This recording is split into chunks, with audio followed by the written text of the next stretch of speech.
So then you retired, and how did you become an artist? I became an artist, in Czechoslovakia, where I spent 20 years after the war. Holocaust was a taboo. The only people who could be celebrated and waving their flags were Soviet heroes who lived and died to liberate Europe and half of Europe, and who introduced liberty and freedom to the half of the globe and so on. Soviet system was the only system to be glorified, working class and a communist paradise was celebrated. Holocaust victims were suppressed because they were not Soviet heroes. Genocide of other ethnic groups was suppressed and so on. After finally escaping to the West, finally learning enough French and English I could work, finally started working and feeling comfortable in my field, I felt an obligation to tell the story of the Holocaust, which I couldn't. First of all, it was my personal memory which bothered me because it was a crime committed. My relatives killed about 70 people, killed my grandparents, cousins. That's why I needed a media to tell my story. You needed a media to It was not my urge to make a rainbow colors and contrast them with this and that. It was not my urge to be an artist. I wanted to be a sculptor. I was making ceramic sculptures myself in all kinds of courses and so on.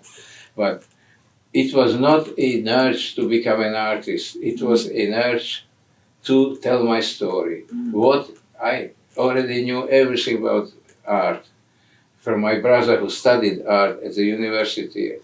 Every school book he went through, I read. We consulted, we debated when he became an artist. He died 33 years old in 1960. I escaped 8 years later to the West, which means that it took quite a few years to develop my security in the job.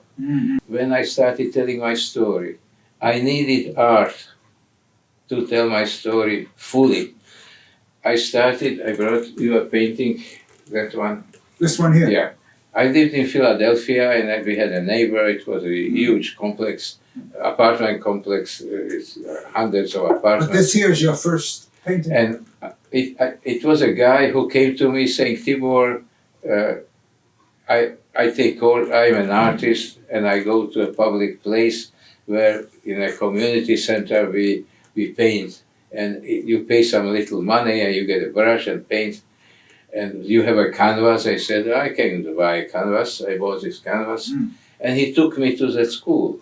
It was not a school, anybody could come and paint, and it was an instruction. And I told him, can you give me an advice? And he said, painting is very simple. First of all, you have to do contrast. If you don't have contrast, there's nothing there. Right. You paint white on white or green on green. Right. And secondly, don't make any meaningless moves. Don't put anything on that canvas which you don't want to. Those two things make you an artist. And I started painting, and it was an old lady sitting as a model. This one here. This one here. And that's the big one on the right. Oh, the big one. This one. Yeah. On the right. And after that, after 2 hours, the guy saying, 4 good hours. No school, no education. It is amazing. This is exactly the word he used. This is actually I was an artist all my life. And you did this in 2 hours, being an engineer, never painting. Tibor, you have to continue doing it because you have a talent. You can express yourself. You can. And I exhibited this painting, and it was one of the first ones they wanted to buy when I had the Holocaust exhibition, because I painted then a lot of Holocaust. But you didn't let them buy it.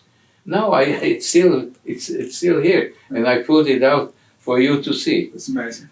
And then Amazing. This was another one. That's This it. was Okay, I we'll show a already picture of that. made here in Kingston. Yes.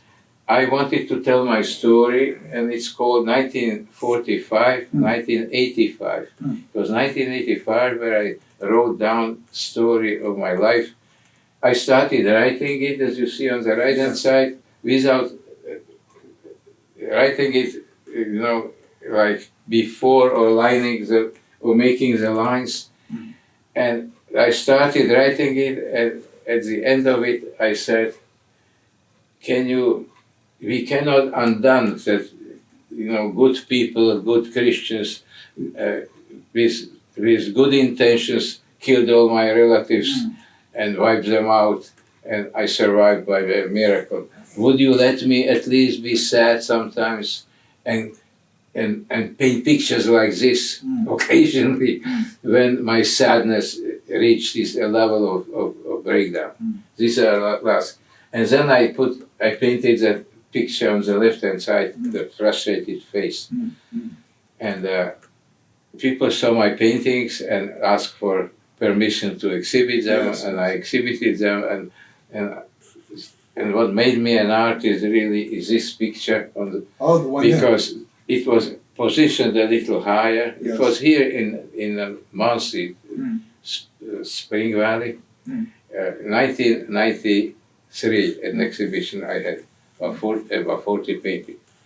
And it was mother reading about 9-year-old girl. Nobody knew me, which means I was walking around when it was exhibited. And she was reading the text from what I wrote here.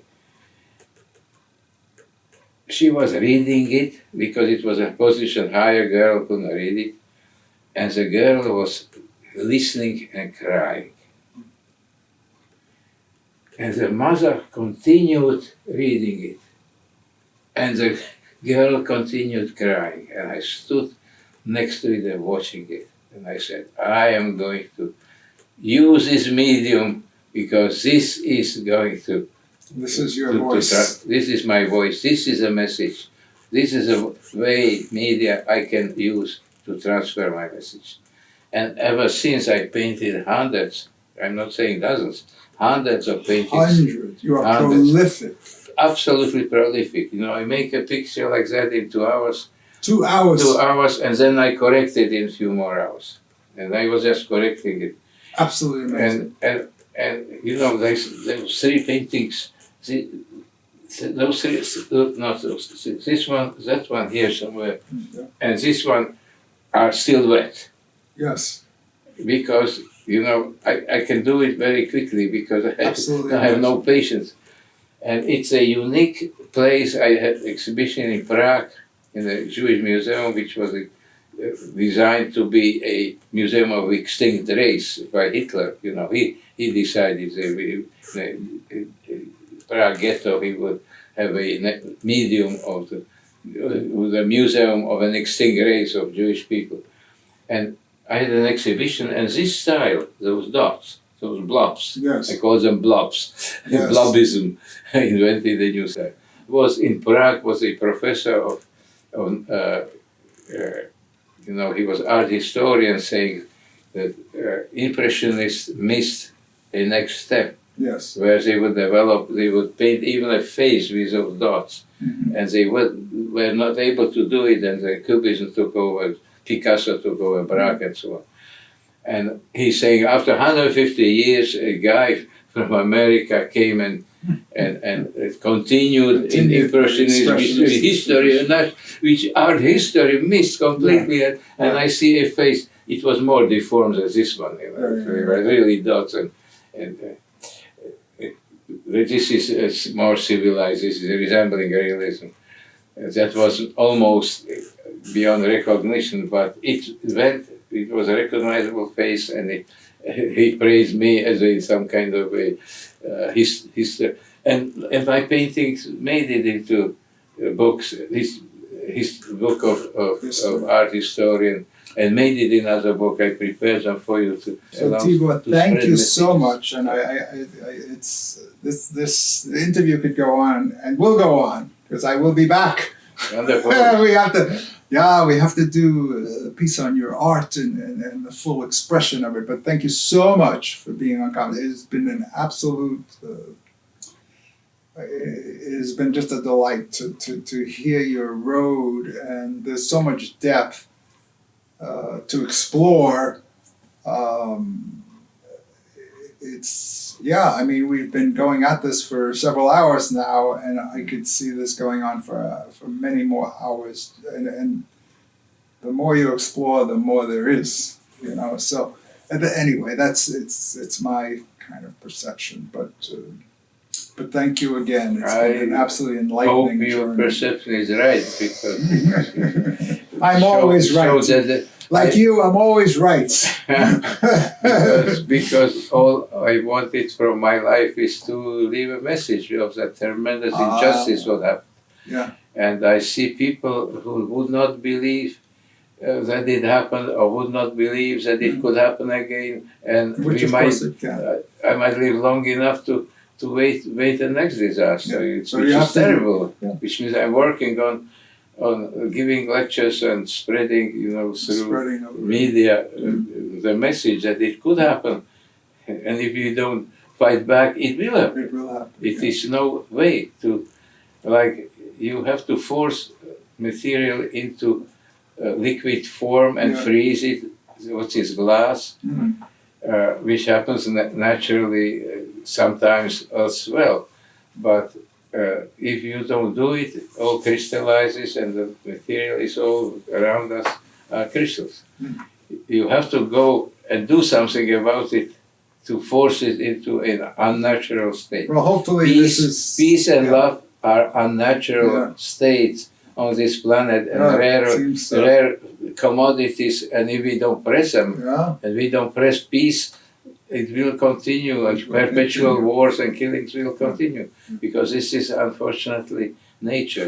Everybody hungry eats eats whatever is edible. And Okay, a so lot of thank you living again. It's things been a are- wonderful journey, and I'm looking forward to the next adventure with Tibor. Okay, so thank you very much. Take care.